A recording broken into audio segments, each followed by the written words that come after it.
In the previous lesson, you were able to raise, lower, and stop the arm, but its movement was slow and jittery.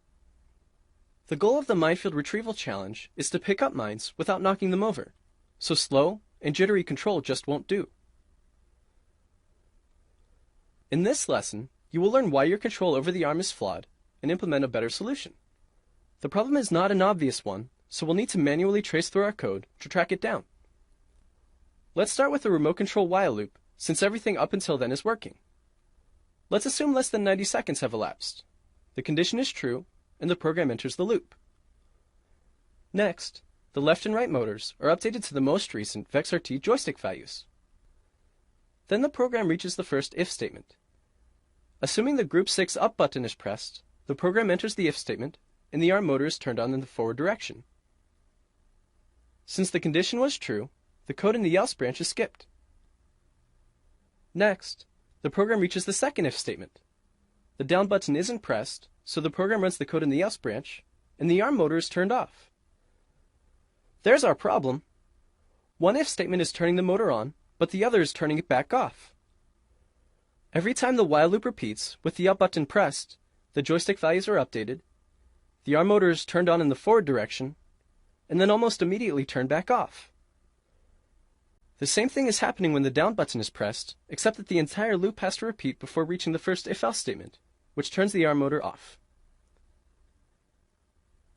This time difference, although very small, explains why lowering the arm seems to work better than raising it. We can eliminate this problem by combining our two if-else statements, eliminating one of the arm motor off commands.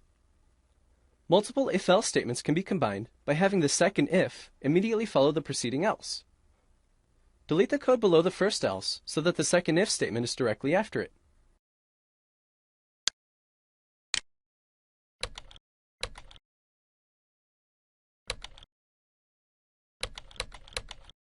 Now, instead of automatically running a stop motor command when the first if statement's condition is false, the program automatically checks the second if statement's condition.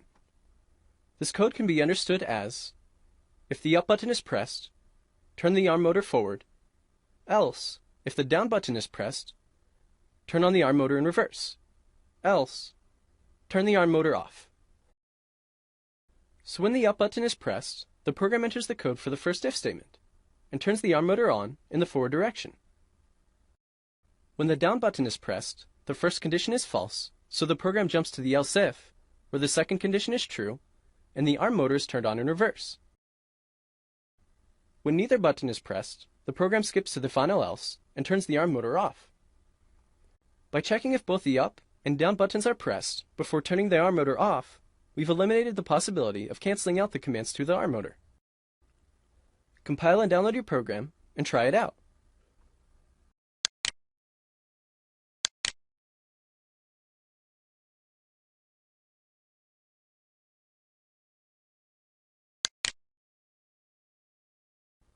Pressing the up button raises the arm smoothly, pressing the down button lowers the arm smoothly, and pressing neither button stops the arm.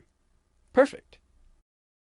In this lesson, you identified the issues with your arm control and resolved them by combining the two if-else statements.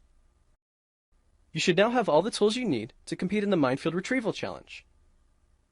You can move the robot on the board and disarm and score the hazardous mines. Now you need to add the code for the autonomous period of the competition at the top of your program.